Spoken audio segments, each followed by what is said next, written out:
ان کی روحوں کے ساتھ جن کی روحیں جڑی ہوئی ہیں، ان کی عقیدتوں کے ساتھ جن کی عقیدتیں جڑی ہوئی ہیں، تو جس طرح عقیدتیں جڑی ہوئی ہیں اس طرح ان کا انجام بھی جڑا ہوا ہے۔ جو لوگ ان سے محبت کرتے ہیں،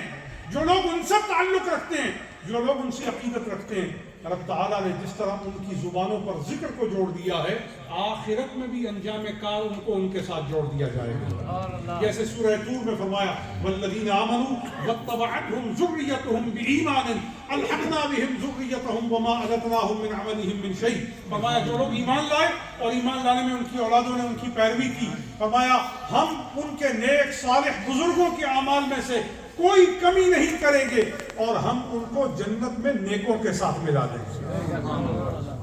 یعنی اگر آپ صالحین کی محبت کریں، کاملین کی محبت اختیار کریں، اہل بیت رسول کی محبت اختیار کریں اور صحابہ کرام کی محبت اختیار کریں، تقوی اختیار کریں، آخرت کی تیاری کریں، تو اس میں ہمیں نجات، برکت اور کامیابی نصیب ہو جائے گی۔ میں سمجھتا ہوں آپ سب لوگ جامعہ غوثیہ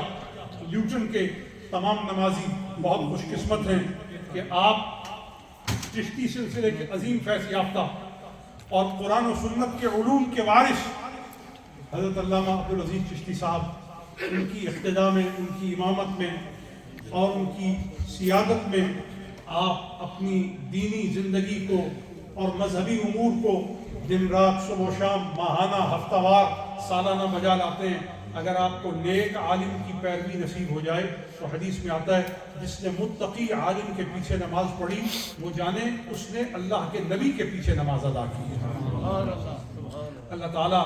ہم سب کا جمعہ المبارک میں اکٹھا مقبول فرمائے۔ میں حضرت العلام کا بے حد شکر گزار ہوں کہ انہوں نے جمعہ کے خطاب کی دعوت دے کر آپ احباب تک کتاب و سنت کے پیغام کو پہنچانے کی تدبیر فرمائی۔ وما توفیقی الا باللہ علیہ توکلت و الیہ انیب۔